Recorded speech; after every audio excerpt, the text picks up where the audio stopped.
مرحبا مرحبا آمد رمضان ہے، کھل اٹھے مرجھائے دل، تازہ ہوا ایمان ہے۔ تجھ پہ صدقے جاؤں رمضان، تو عظیم الشان ہے۔ تجھ میں نازل حق تعالی نے کیا قرآن ہے۔ رمضان مرحبا رمضان مرحبا رمضان مرحبا رمضان مرحبا۔ اعوذ باللہ من الشیطان الرجیم، بسم اللہ الرحمن الرحیم۔ الصلاۃ والسلام علیک یا سیدی یا رسول اللہ وعلی آلک و اصحابک یا سیدی یا حبیب اللہ۔ ناظرین محترم، السلام علیکم ورحمۃ اللہ وبرکاتہ۔ آپ دیکھ رہے ہیں ابدال ٹی وی کی خصوصی رمضان ٹرانسمیشن پروگرام نعمت سحر، اپنے میزبان محمد حارث قادری کے ساتھ۔ میں اپنی جانب سے، ابدال ٹی وی کی پوری ٹیم کی جانب سے، اپنے تمام دیکھنے والے ناظرین کو پروگرام میں خوش آمدید کہتا ہوں، اور ہمیشہ کی طرح گزارش کروں گا پروگرام کا جو لنک ہے وہ آپ زیادہ سے زیادہ شیئر کر دیں، تاکہ مزید نئے آنے والے جو دوست احباب اور گھروں میں ہماری مائیں بہنیں ہیں اس ٹرانسمیشن کا حصہ بن سکیں۔ بڑے ہی خوبصورت مہمان آج ہمارے ساتھ اسٹوڈیو میں موجود ہیں۔ سب سے پہلے ہمیں جوائن کیا ہے حافظ احمد علی چشتی صاحب نے، آپ کے ساتھ ساتھ عالم اسلام کے عظیم مذہبی اسکالر علامہ محمد نعیم خان چشتی صاحب نے۔ میں اپنی جانب سے اور ابدال ٹی وی کی پوری ٹیم کی جانب سے آپ کو بھی پروگرام میں خوش آمدید کہتا ہوں۔ پروگرام کا آغاز تلاوت قرآن حکیم سے کرنے کی سعادت حاصل کر رہے ہیں جناب محترم حافظ احمد علی چشتی قادری صاحب۔ أعوذ بالله من الشيطان الرجيم. بسم الله الرحمن الرحيم.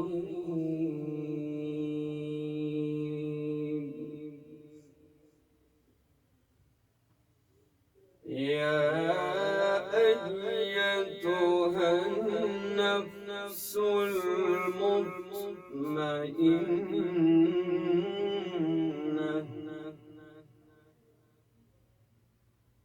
ارجعي إلى ربك راضية مرضية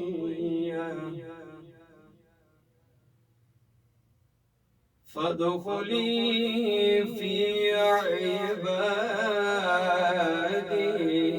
وادخلي جنتي۔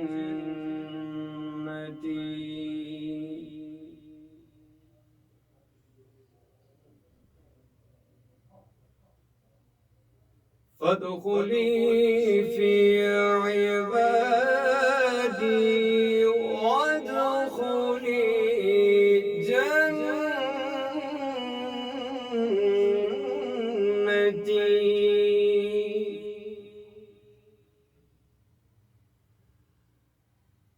يا أيتها النفس المطمئنة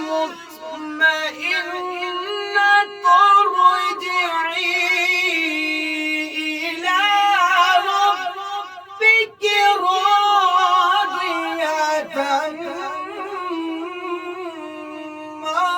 مرضية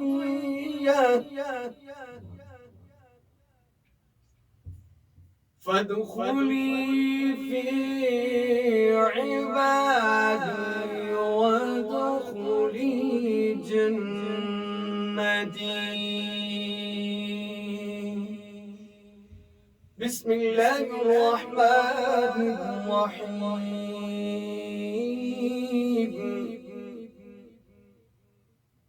إنا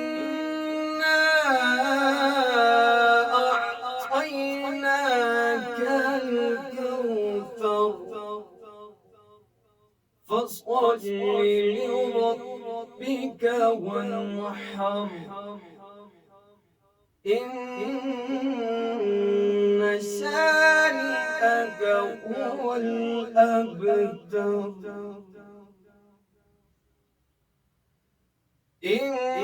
إنا أعطيناك الكوثر فاصل لربك وانحر إن شانئك هو الأبتر صدق الله العظيم. ماشاءاللہ بڑے خوبصورت انداز میں تلاوت قرآن حکیم پیش کر رہے تھے جناب محترم حافظ احمد علی چشتی قادری صاحب. اللہ کریم آپ کے علم و عمل میں مزید برکتیں عطا فرمائے. رمضان المبارک کا مہینہ اپنے فیوز و برکات کے ساتھ اپنی رحمتوں کے ساتھ جاری و ساری ہے. اس موضوع پر گفتگو کرنے کے لیے آج ہمارے ساتھ اسٹوڈیو میں موجود عالم اسلام کے عظیم مذہبی اسکالر علامہ نعیم خان چشتی زیائی صاحب. نعیم صاحب کیا کہنا چاہیں گے؟ نحمده ونصلي ونسلم على رسوله النبي الكريم الحليم الرؤوف الرحيم. أما بعد فأعوذ بالله السميع العليم من الشيطان الرجيم. بسم الله الرحمن الرحيم. عن أبي هريرة رضي الله تعالى عنه أن رسول الله صلى الله عليه وسلم قال: الصيام جنة فلا يرفث ولا يجهل وإن امرؤ قاتل أو شاتمه فليقل إني صائم مرتين أو كما قال عليه الصلاة والسلام. بعد زند الصلاة سامعین ناظرین، آج ماہ رمضان المبارک کی مبارک ساعتوں اور مبارک گھڑیوں کے اندر ہم اپنے رب کی بارگاہ کے اندر حاضر ہیں اور میں ہدیہ تبریک پیش کرتا ہوں ابدال ٹی وی کی پوری ٹیم کو اور بالخصوص میزبان محمد حارث قادری صاحب کو کہ جنہوں نے ان مبارک ساعتوں کے اندر یہ مبارک لمحات ہمارے لیے میسر فرمائے.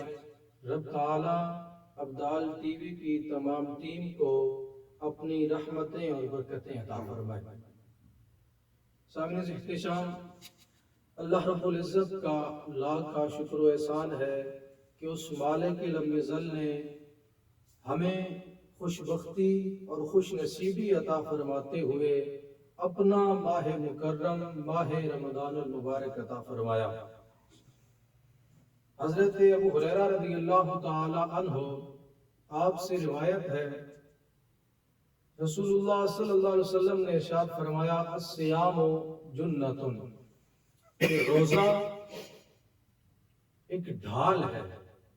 روزہ انسان کے لیے ڈھال ہے، انسان کے ان گناہوں کے لیے کہ جو وہ بڑے بڑے گناہ کرتا چلا جاتا ہے، تو روزہ اسے ان گناہوں سے باز رکھنے کے لیے ایک ڈھال ہے. تو ڈھال حفاظت کے لیے استعمال ہوتی ہے، اور حفاظت اس امر سے کی جاتی ہے، اس کام سے حفاظت کی جاتی ہے کہ جس سے نقصان ہوتا ہو. جس کام سے نقصان ہوتا ہو اس سے حفاظت کی جاتی ہے، اور نقصان حقیقی نقصان آخرت کا نقصان ہے. جو آخرت کے اندر خسارہ آئے وہ حقیقی نقصان ہے. اسی طرح نفع بھی وہ آخرت کا نفع ہے، جو آخرت میں نفع بخش ہو وہ حقیقی نفع ہے. تو اسی طرح انسان اپنے گرد و پیش کے ماحول کے مطابق طرح طرح کے گناہ کرتا چلا جاتا ہے، یہاں تک کہ اس کے وہ گناہ اسے جہنم اور دوزخ کے دروازے تک لے جاتے ہیں. اور رسول اللہ صلی اللہ علیہ وسلم نے روزہ کی خوبی کو بیان فرماتے ہوئے اور بالخصوص ماہ رمضان کے روزوں کی خوبی کو بیان فرمایا کہ جن کا آج ہم ذکر کر رہے ہیں. رسول اللہ نے فرمایا کہ ماہ رمضان کے روزے ایک مومن کے لیے ڈھال بن جاتے ہیں اور اسے گناہوں سے باز رکھتے ہیں اور اسے جہنم اور دوزخ سے بچا کر رکھتے ہیں. رسول اللہ صلی اللہ علیہ وسلم نے ایک اور حدیث مبارکہ کے اندر آپ نے فرمایا کہ ماہ رمضان المبارک کا جب آغاز ہوتا ہے اذا دخلہ شہر رمضان فتحت ابواب السماء وفی روایت فتحت ابواب الجنہ وغلقت ابواب جہنم وسلسلت الشیاطین۔ آپ علیہ الصلوۃ والسلام نے ارشاد فرمایا کہ جب ماہ رمضان کا آغاز ہوتا ہے تو رب تعالی آسمان اور جنت کے تمام دروازوں کو کھول دیتا ہے۔ تو آسمان کے دروازے کھولنے سے کیا مراد ہے؟ آسمان کے دروازے کھل جانے سے مراد یہ ہے، فتحت ابواب السماء سے مراد یہ ہے کہ آسمان کے دروازے کھلنا مطلب کہ رب کی صفات کے دروازے کھل جانا ہے۔ رب تعالیٰ نے آسمان پر رب تعالیٰ کی صفات کے دروازے، وہاں رب کی رحمت کا دروازہ رمضان شریف کے آغاز سے کھل جاتا ہے، رب کی مغفرت کا دروازہ کھل جاتا ہے، رب کے کرم کا دروازہ کھل جاتا ہے، رب کے ہاں سے بخشش کا دروازہ کھل جاتا ہے۔ فرمایا آسمان اور جنت کے تمام دروازے رمضان شریف کے آغاز پر کھول دیے جاتے ہیں۔ تو رب تعالیٰ کے پیارے محبوب صلی اللہ علیہ وسلم نے اس حدیث مبارکہ کے اندر 3 چیزوں کو بیان فرمایا، اور دوسری چیز کو بیان فرمایا وَغُلِّقَتْ أَبْوَابُ جَهَنَّمَ، کہ جب ماہ رمضان کا آغاز ہوتا ہے تو رب تعالیٰ جہنم کے دروازوں کو بند کر دیتا ہے، دوزخ کے دروازے بند کر دیے جاتے ہیں اور جنت کے دروازوں کو کھول دیا جاتا ہے۔ اور رب تعالیٰ یہ ارشاد فرماتا ہے اے میرے بندے، آج تیرے لیے آسانی پیدا کر دی گئی ہے، آج تیرے لیے جنت کے تمام دروازے کھول دیے گئے ہیں اور دوزخ کے تمام دروازے بند کر دیے گئے ہیں۔ اس کا مطلب کیا ہوا؟ اس کا مطلب یہ ہوا کہ اے بندہ مومن، تیرے لیے جنت کو حاصل کرنا آسان کر دیا گیا ہے اور دوزخ کی طرف جانا تیرے لیے دشوار کر دیا گیا ہے۔ تو رب تعالیٰ نے ایک بندے کو ماہ رمضان، جو کہ رب تعالیٰ کا اپنا ماہ مکرم ہے، اس کی یہ فضیلتیں اور یہ کرم عطا فرمائے ہیں کہ فرمایا تمہارے لیے جنت کو حاصل کرنا آسان کر دیا گیا ہے۔ پھر تیسری چیز اس حدیث مبارکہ کے اندر جو بیان ہوئی، حضور علیہ الصلوۃ والسلام نے ارشاد فرمایا وسلسلۃ الشیاطین، کہ رب تعالیٰ جب ماہ رمضان کا آغاز ہوتا ہے تو شیاطین کو زنجیروں سے جکڑ دیا جاتا ہے، شیاطین کو زنجیروں سے جکڑ دیا جاتا ہے۔ یہاں پر انسان کو جو چیزیں بدی اور گمراہی کی طرف لے کر جاتی ہیں وہ 2 عوامل ہیں۔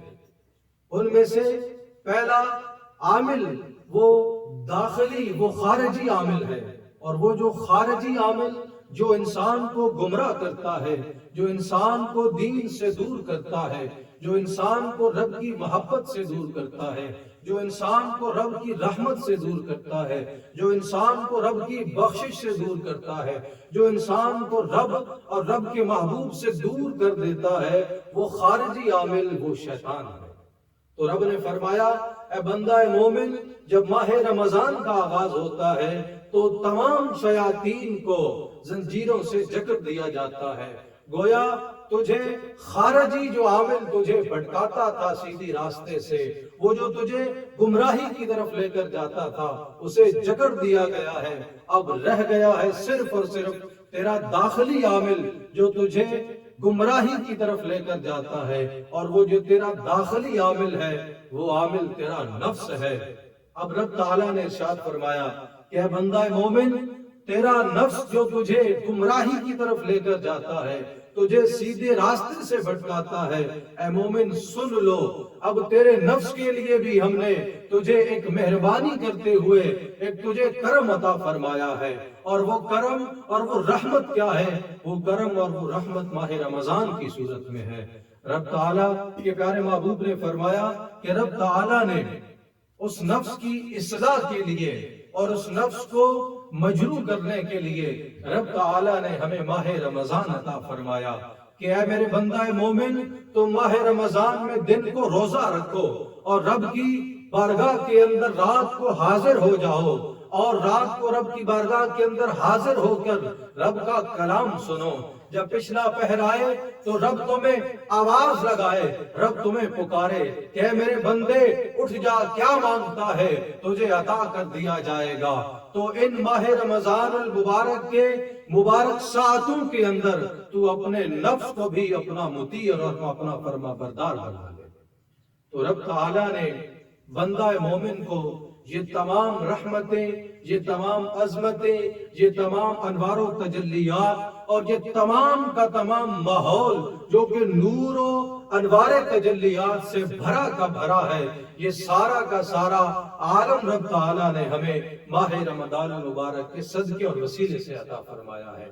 رب تعالیٰ نے ہمیں ماہ رمضان المبارک ایک مبارک ساعتوں والا ماہ مبارک عطا فرمایا ہے کہ جس کے اندر رب تعالیٰ نے اپنی مبارک ساعتیں رکھی کہ جن کے اندر انسان کے لیے بخشش رکھی, انسان کے لیے مغفرت رکھی اور انسان کے لیے توبہ کا دروازہ کھول دیا اور یہ اعلان کر دیا اے بندہ مومن آج تیرے لیے ہر طرف بخششیں ہی بخششیں ہیں, تیرے لیے ہر طرف مغفرت ہی مغفرت ہے, تیرے لیے ہر طرف انوار و تجلیات ہے, تیرے لیے جنت کے دروازے کھول دیے گئے ہیں. اے میرے بندہ مومن اگر اب بھی تو میری بارگاہ کے اندر حاضر ہونے سے قاصر ہے تو تیرے لیے اس سے بڑھ کر کوئی حرمہ نصیبی ہو نہیں سکتی.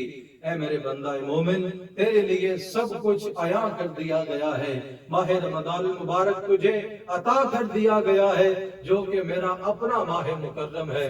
یوں تو سارے ماہ مکرم رب تعالیٰ کے ماہ مکرم ہیں, لیکن رب تعالیٰ نے ارشاد فرمایا بالخصوص شہر رمضانی, حضور نے فرمایا یہ رمضان المبارک کا ماہ مکرم رب تعالیٰ کا ماہ مکرم ہے.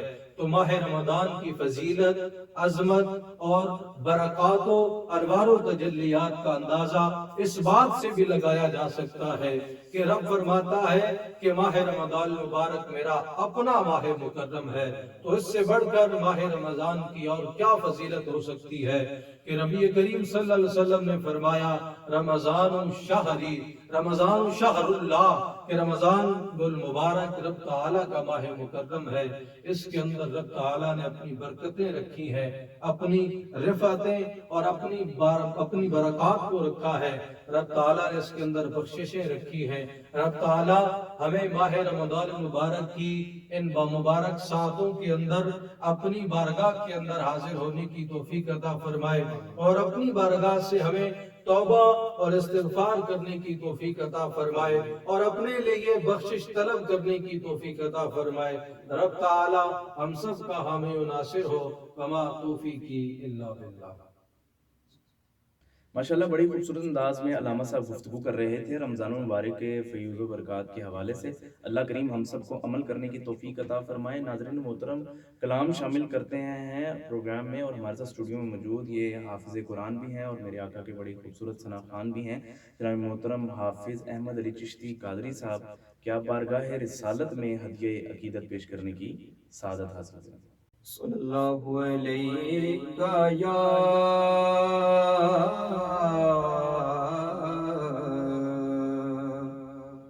رسول اللہ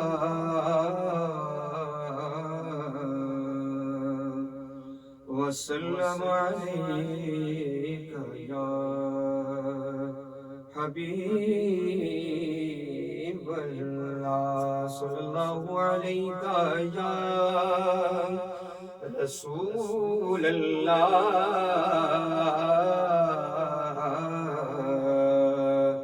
وسلم علیک یا حبیب اللہ.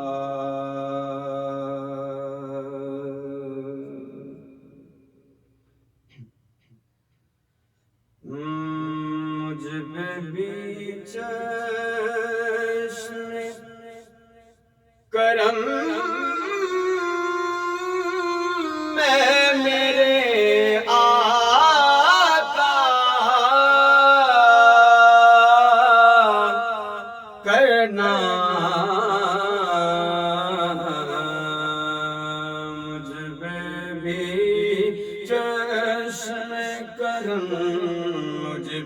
بھی چشم کرم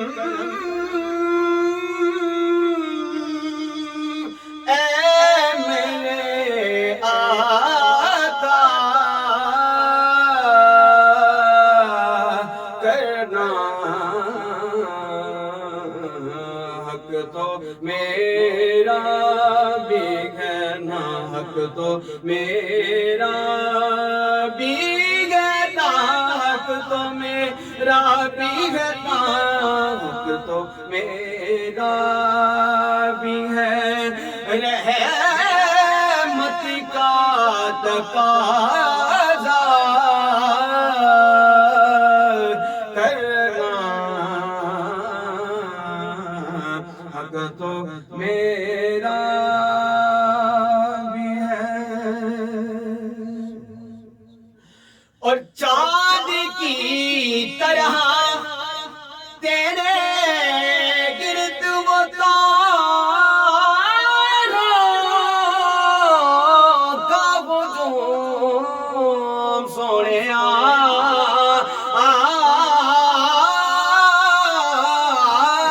چاند کی طرح تیرے گرد وہ تاروں کا ہجوم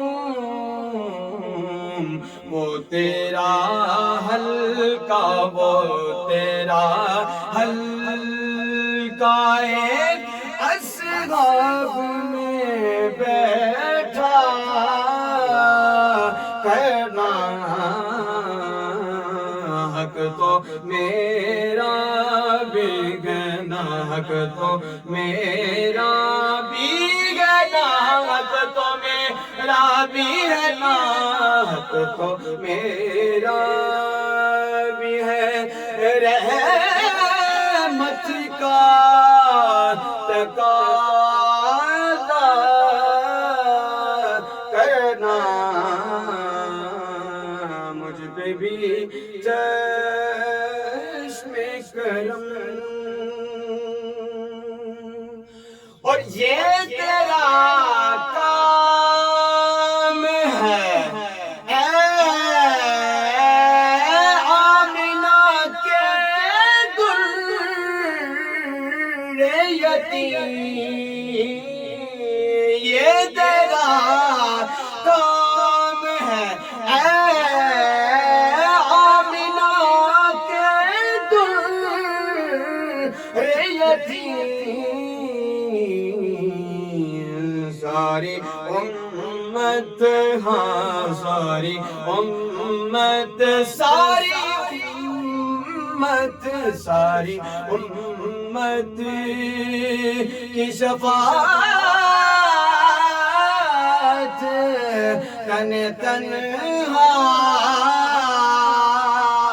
کرنا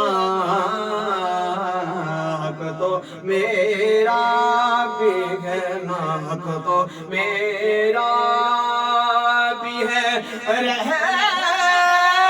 رحمت کا تقاضا کرنا مجھ پہ بھی چشم کرم اور مجھ پہ میں شر میں نصیر کی نظر پڑ ہی گئی مجھ پہ بشر میں نصیر ان کی نظر پڑ ہی گئی کہنے والے ہاں کہنے والے اسے کہتے ہیں خدا کا کرنا مجھ پہ بھی چشم کرم مجھ پہ بھی چشم کرم اے میرے آقا کرنا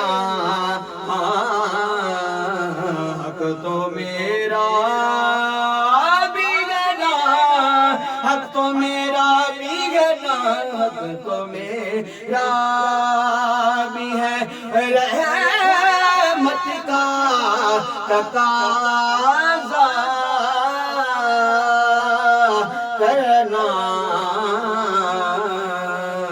یہ ضروری نہیں کہ تجھ کو نظر سے دیکھے نصیر، یہ ضروری نہیں کہ تجھ کو نظر سے دیکھے نصیر، مرنے والے تیری تصویر پہ مر جاتے ہیں، مجھ پہ محشر میں نصیروں کی نظر پڑ ہی گئی جی، مجھ پہ محشر میں نصیر ان کی نظر پڑ گئی،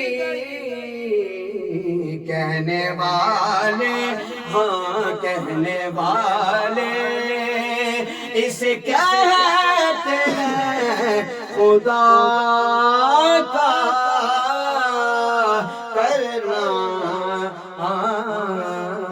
حق تو میرا بھی ہے نا، حق تو میرا بھی ہے، رحمت کا تقاضا کرنا۔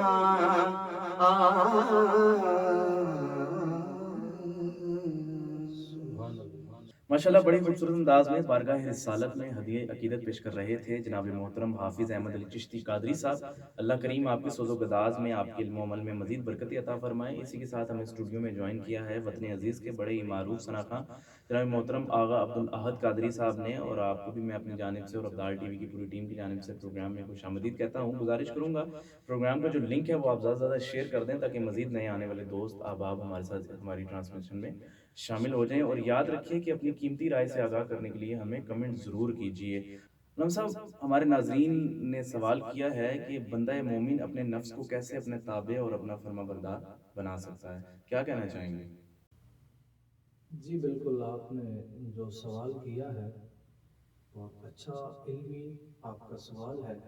میں بھی اسی طرف آنا چاہتا تھا کہ انسان کا جو نفس ہوتا ہے اور وہ اسے گمراہی کی طرف لے کر جانے کی کوشش کرتا ہے اور اسے گمراہی کی طرف ابھارتا ہے اور برائی کی طرف ابھارتا ہے، تو اس نفس کو کیسے انسان اپنا مطیع، اپنا فرما بردار بنا سکتا ہے؟ تو اس کے لیے رب کائنات نے ارشاد فرمایا، پیارے محبوب صلی اللہ علیہ وسلم نے فرمایا کہ فلا یرفس ولا یجہل۔ آپ علیہ السلام نے ارشاد فرمایا کہ ماہ رمضان المبارک کے اندر رب تعالیٰ فرماتا ہے کہ اصلاح نفس اور تہذیب نفس کے حوالہ سے کہ تم اپنے نفس پر قابو کیسے رکھو گے، فرمایا کہ تم ماہ رمضان المبارک کے اندر ان بابرکت ساعتوں کے اندر نہ تو تم فحش کام کرو عملاً، اور نہ ہی تم فحش گفتگو کرو، فحش کلامی کرو۔ فلا یرفس فحش کام کرنے کے معنی میں بھی آتا ہے اور فحش کلامی کرنے کے معنی کے اندر بھی آتا ہے۔ تو فرمایا فلا یرفس ولا یجہل، نہ تو تم فحش کام کرو اور نہ ہی فحش کلامی کرو، تو اس طرح تمہارا نفس تمہارے تابع رہے گا۔ تو رب تعالیٰ فرماتا ہے میرے بندے، تمہیں سب کچھ دے دیا گیا ہے، یہاں تمہارے لیے سارے دروازے کھول دیے گئے ہیں، اور اب میں یہ چاہتا ہوں کہ تیرا دل میری یاد سے معمول رہے اور تیری زبان میرے ذکر کے اندر شب و روز مشغول رہے اور تو ہر وقت میری بارگاہ کے اندر حاضر رہے۔ تو رب تعالیٰ اپنے بندے سے یہ ارشاد فرماتا ہے، تو رب فرماتا ہے اگر تم شب و روز مجھے یاد کرو گے، میرا ذکر کرو گے، تمہارا دل میری یاد کے اندر مشغول رہے گا، تو تب تمہیں میرا رنگ چڑھ جائے گا۔ رب فرماتا ہے تمہیں میرا رنگ چڑھ جائے گا۔ اب رب کا بھی ایک رنگ ہے، رب فرماتا ہے صبغۃ اللہ، رب کا بھی ایک رنگ ہے، اور پھر فرمایا وَمَنْ أَحْسَنُ مِنَ اللَّهِ صِبْغَةً، کہ رب کے رنگ سے بہتر رنگ کس کا ہے؟ اب ہم لوگ بازار جاتے ہیں، کوئی کہتا ہے میرا جبہ، میری دستار فلاں رنگ کی کر دو، یہاں بیویاں جاتی ہیں میرا دوپٹہ سبز رنگ کا کر دو، بہنیں جاتی ہیں میرا دوپٹہ سرخ رنگ کا کر دو۔ ارے بازار میں رنگ ساز کو ڈھونڈنے والوں، بازار میں رنگ ساز کی تلاش کرنے والوں، ارے رب سے بہتر کس کا رنگ ہو سکتا ہے؟ رب سے بہتر کس کا رنگ ہو سکتا ہے؟ تو رب کا رنگ سب سے بہتر ہے۔ اب رب کا رنگ اپنے بندے پر رب کیسے چڑھاتا ہے؟ رب فرماتا ہے اے میرے بندے میرا رنگ تجھ پر ایسے چڑھے گا کہ میں کبھی کھاتا نہیں ہوں، میں کوئی چیز کھاتا نہیں ہوں۔ اے میرے بندے جب تم صبح صادق سے لے کر غروب آفتاب تک روزہ رکھے گا تو کھانے پینے جمع کرنے سے رک جائے گا، تو اب تجھ پر میرے نہ کھانے والا رنگ چڑھ جائے گا۔ اے میرے بندے جب تم رات کو سوئے گا نہیں، میری بارگاہ کے اندر حاضر رہے گا، میں کبھی سوتا نہیں، لا تأخذہ سنۃ ولا نوم، رب کبھی سوتا نہیں نہ اسے اونگ آتی ہے۔ رب فرماتا ہے اے میرے بندے جب تو رات کو میری بارگاہ کے اندر حاضر رہے گا، مجھے یاد کرتا رہے گا، تو تب تیرے اوپر میرے جاگنے والا رنگ چڑھ جائے گا، تب تمہارے اوپر میرا جاگنے والا رنگ چڑھ جائے گا۔ تو رب فرماتا ہے کہ تمہارے اوپر میرا رنگ چڑھتا چلا جائے گا۔ پھر حدیث مبارکہ کے الفاظ ہیں وَإِنِ امْرُؤٌ قَاتَلَهُ أَوْ شَاتَمَهُ، کہ جب تمہیں کوئی ایسا شخص ملے کہ جو تم سے لڑائی کر بیٹھے، جھگڑا کر بیٹھے، تو اے مومنو تم اسے یہ کہہ دینا انی صائم، کہ میں بے شک روزے سے ہوں، روزے سے ہوں، یعنی مجھ پر اپنے رب کا رنگ چڑھ رہا ہے، مجھ پر میرے رب کا رنگ چڑھ رہا ہے۔ تو اسے تم نے مرتين، ایک مرتبہ نہیں 2 مرتبہ کہنا ہے۔ یہاں پر انسان کی تربیت کی جا رہی ہے، انسان کے نفس کی تربیت کی جا رہی ہے، اور انسان نے اپنے نفس کو اپنا مطیع اور اپنا فرما بردار کیسے بنانا ہے، یہ انسان کو درس دیا جا رہا ہے کہ اس نے اپنے رب کی رحمتوں کو کیسے حاصل کرنا ہے، اس کی طرف ہر وقت متوجہ کیسے رہنا ہے، اس کی یاد میں مشغول کیسے رہنا ہے، شب و روز اس کی طرف متوجہ کیسے رہنا ہے، اور اپنے نفس کو اپنا مطیع اور اپنا فرما بردار کیسے بنانا ہے۔ یہ سب کچھ رب تعالیٰ کے پیارے محبوب نے اپنی زبان سے بیان فرمایا کہ تم نے اپنے نفس کو کیسے مطیع اور کیسے فرما بردار بنانا ہے۔ پھر اسی حدیث مبارکہ کے اگلے الفاظ کے اندر محبوب دو جہاں صلی اللہ علیہ وسلم نے ارشاد فرمایا والذی نفسی بیدہ، آقا دو جہاں نے قسم اٹھائی کہ مجھے قسم ہے اس ذات والا صفات کی کہ جس کے قبضہ قدرت میں میری جان ہے۔ فرمایا لخلوف فم الصائم، لخلوف فم الصائم اطیب عند اللہ تعالی من ریح المسک، فرمایا کہ رب تعالیٰ کو روزہ دار کے منہ سے جو آنے والی بو ہوتی ہے وہ اس قدر پسند ہے کہ رب تعالیٰ فرماتا ہے کہ رب تعالیٰ کی بارگاہ کے اندر روزہ دار کا جب دن گزرتا چلا جاتا ہے، دن گزرنے کے ساتھ ساتھ جب اس کے اندر سے ایسی بو آتی ہے تو رب فرماتا ہے کہ میں اپنے بندہ مومن جو کہ روزہ دار ہے اس کے منہ سے آنے والی بو کو کستوری سے بھی زیادہ پسند کرتا ہوں۔ تو رب تعالیٰ نے یہاں پر فرمایا کہ کستوری سے بھی زیادہ پسند کرتا ہوں۔ یہاں پر خوشبو ہونے اور بو ہونے کا اور برائی ہونے کا اور اچھائی ہونے کا اور اچھا کام کرنے کا اور برا کام کرنے کا یہاں پر ایک اصولی اور ایک شرعی ایک عمل ہے، ایک قانون ہے کہ ہر وہ چیز جو بھی اچھائی اچھی یا بری ہوا کرتی ہے تو وہ صرف اچھی یا بری رب تعالیٰ کے حکم سے ہوا کرتی ہے۔ جو بھی چیز اچھی یا بری ہوا کرتی ہے وہ صرف اور صرف رب تعالیٰ کے حکم سے ہوا کرتی ہے۔ یہاں پر بھی یہ ایک بو ہے، عملاً کوئی دوسرا شخص اس کو پسند نہیں کرتا، نہ ہی کوئی اسے اچھا سمجھتا ہے، لیکن رب فرماتا ہے کہ میرا حکم ہے روزہ رکھو، اس نے حکم دیا ہے تو اس کے حکم سے جس سبب سے وہ آ رہی ہے رب فرماتا ہے یہ میرا مطیع بندہ ہے، یہ میرا فرما بردار بندہ ہے، تو جس سبب سے اس کے منہ سے یہ بو آ رہی ہے مجھے وہ سبب پسند ہے، تو رب نے فرمایا کہ اس کے منہ سے آنے والی بو مجھے کستوری سے بھی زیادہ پسند ہے۔ تو یہاں پر ایک مثال دیتا چلوں کہ رب تعالیٰ کی بارگاہ کے اندر چیزیں